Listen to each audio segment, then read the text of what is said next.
Posteriormente, bueno, firmamos en su momento la creación del movimiento Quinta República.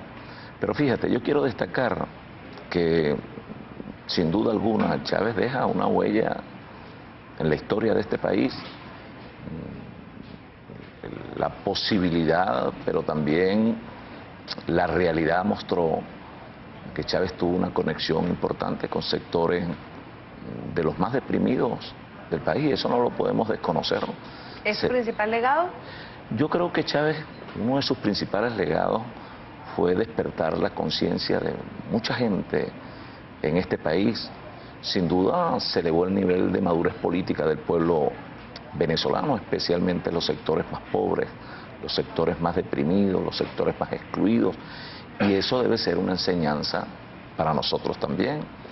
Es allí donde nosotros, sin excluir a nadie, con aquello de incluir sin excluir, podamos también hablarle a esos sectores que por muchos años fueron excluidos y que hoy tienen un nivel de participación importante no solamente en la política, sino también en la economía y en las decisiones sociales de nuestro país.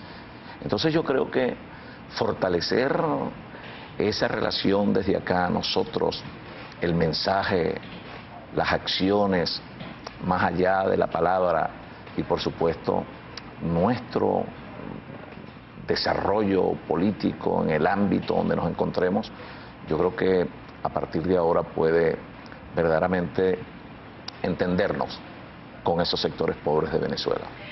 Como ciudadano venezolano, como actor político, ¿qué espera Henry Falcón en este momento de quienes tienen en sus manos la conducción del país, de quienes son cabezas de los poderes del Estado?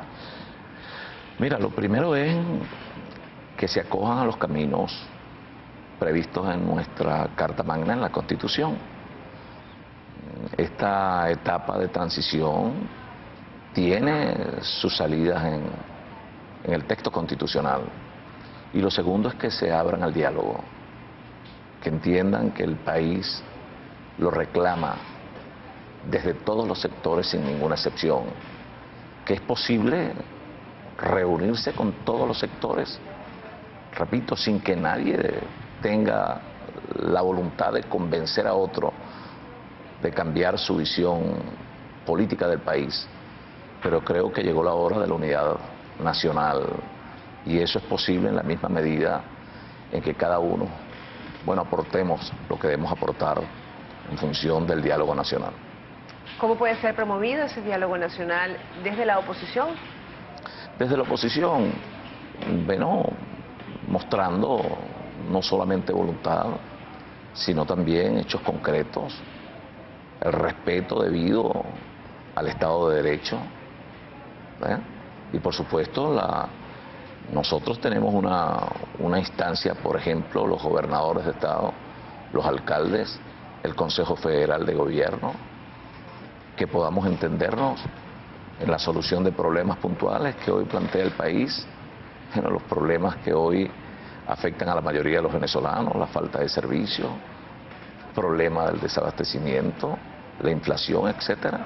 Yo creo que ello nos convoca a dialogar permanentemente en función de la resolución de los mismos. Y desde el gobierno, ¿cómo aspira usted que pudiera ser promovido ese diálogo? Humildad, mucha humildad, sencillez, no abandonar, que nadie abandone sus creencias y sus principios, pero llega el momento de que todos podamos sentarnos en torno a una mesa.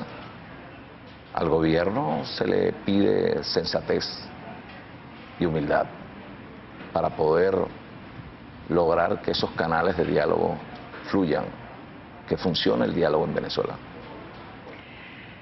Yo quisiera insistirle en el aspecto social, en el aspecto de esta generación de conciencia política, de conciencia social, que pues es a simple vista uno de los legados más importantes del gobierno del presidente Chávez. ¿Cómo rescatar esto para que se mantenga en los próximos días, para que se mantenga en el tiempo inmediato? Mira, yo creo que la necesidad de que nosotros, y yo lo decía hace unos días atrás la necesidad de salir a la calle a concientizar a la gente sobre la necesidad de eso que hablamos, de que podamos entendernos, del diálogo, de tantas cosas que requieren en el campo la presencia del actor político para que podamos, de líderes políticos, pasar a ser también líderes sociales. Entendernos ahí en la realidad con la gente, en el barrio. ¿Cree usted que esa es la demanda más importante que se le hace a la oposición en este momento? Yo creo que es una de las tareas que nosotros debemos asumir con prontitud. Nosotros tenemos que tomar la calle en el buen sentido de la palabra. Tenemos que diseñar un mensaje que esté acorde con la realidad del país, pero que también se corresponda con ese sector más humilde, más deprimido, más excluido. Hay tantas realidades en esos sectores que algunas veces se desconocen por políticos exclusivamente mediáticos. Es necesario, fíjate, cuando uno va a un barrio y se consigue a personas allí con problemas de salud, desempleo, el problema de la vivienda. Bueno, esos son problemas que pudieran perfectamente asumirse y resolverse en la misma medida en que nosotros asumamos la responsabilidad que tenemos también, más allá de líderes políticos como líderes sociales. Ahora, ese es el trabajo de hoy. Y eso que está allí va a permitir, bueno, que vaya acrecentándose un proceso de concientización colectiva que nos permita articularnos entre esa sabiduría y ese conocimiento de la gente, y por eso decía al principio, sin excluir a nadie, ¿sí? Pero fortaleciendo en los sectores más necesitados. Al inicio de esta conversación hablábamos de una de las demandas que invoca este momento, y es el reconocimiento del otro. El reconocimiento del otro en cuanto a ser humano, a ciudadano diferente, con posiciones diferentes. ¿Cómo cree usted que puede lograrse transitar este reconocimiento del otro necesario para la convivencia sin darle cabida a posiciones radicales? Es que los radicalismos siempre van a existir. Y los radicalismos no están en un solo lado, están en los dos.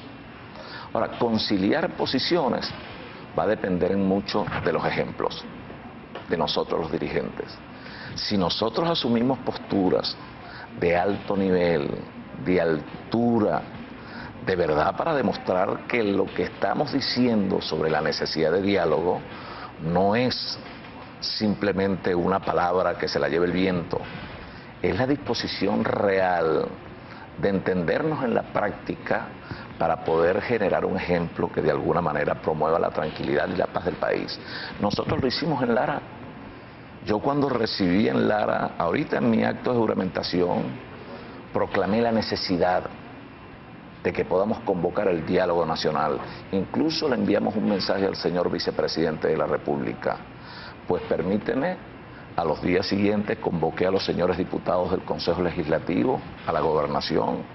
Les dije, entendámonos. La gente, más allá de las diferencias y de las posturas radicales, lo que aspira es que le resuelvan sus problemas. ¿Y cuál fue la experiencia en esa convocatoria del entendimiento? Positiva, fíjate, positiva. Yo no puedo hoy decir aquí que hubo rechazo, de repente, ¿qué te digo?, una postura distinta a la mía, ¿no? El hijo del ex candidato a gobernador, hoy presidente del Consejo Legislativo, Luis Jonás, y los señores diputados fueron muy receptivos y planteamos en Lara un diálogo progresivo con todos los sectores, porque no es solamente con los sectores del gobierno, con los sectores que piensen distinto a nosotros, es también con los sectores que hoy son actores fundamentales de la economía, con la empresa privada, con la Iglesia católica, con la Iglesia cristiana, con las diferentes expresiones sociales. Yo creo que ese diálogo tiene que ser muy fluido y permanente para que nosotros podamos de verdad, bueno, ir construyendo una nueva etapa en el marco de una transición que sin duda representa grandes retos para todos nosotros. En este contexto político que está dibujado para Venezuela en este momento, con un hecho real como es la desaparición física del presidente de la República, ¿cuál sería el primer paso que debería dar la oposición para caminar hacia ese diálogo? Lo dimos ayer.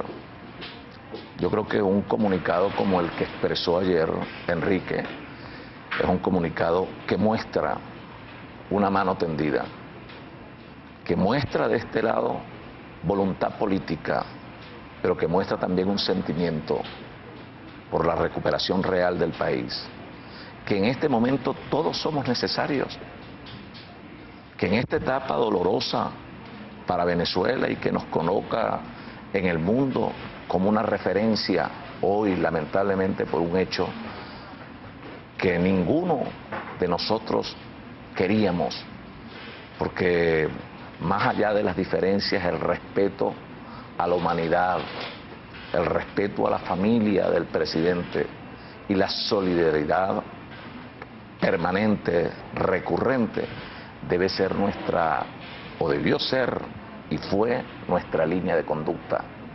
Entonces, ayer lo mostramos. Allí hay un primer elemento puesto allí para que sea valorado no solo por los partidarios del señor presidente, para que sea valorado de manera objetiva y en su justa dimensión por el gobierno nacional. Es un momento de emoción en el que debe imponerse la razón, la sindéresis y pues no se puede dejar de lado que el país sigue y que son necesarias acciones para avanzar hacia ese diálogo. ¿Cuál es la acción necesaria del gobierno en este momento? Ya te decía, yo creo que anoche, repito, las declaraciones de Nicolás fueron, en mi criterio, muy positivas. Pero Nicolás, como usted lo llama, el vicepresidente de la República, no es el único actor, claro, del gobierno en este momento. Pero yo creo que es el gran conductor hoy y tiene una gran responsabilidad, ¿verdad? Como una gran responsabilidad también de este lado la tiene Enrique Capriles. Son dos actores no referenciales, son actores determinantes de la política, del quehacer del país, y nosotros debemos acompañar esas acciones, esas buenas voluntades para poder, repito, darle tranquilidad y paz al país nacional, que es lo que aspiramos la mayoría o todos los venezolanos. Gobernador, estamos agradecidos porque nos haya permitido compartir con nuestra audiencia esta conversación, estos minutos hoy miércoles 6 de marzo en Primera Página. Agradecida. Muchas gracias.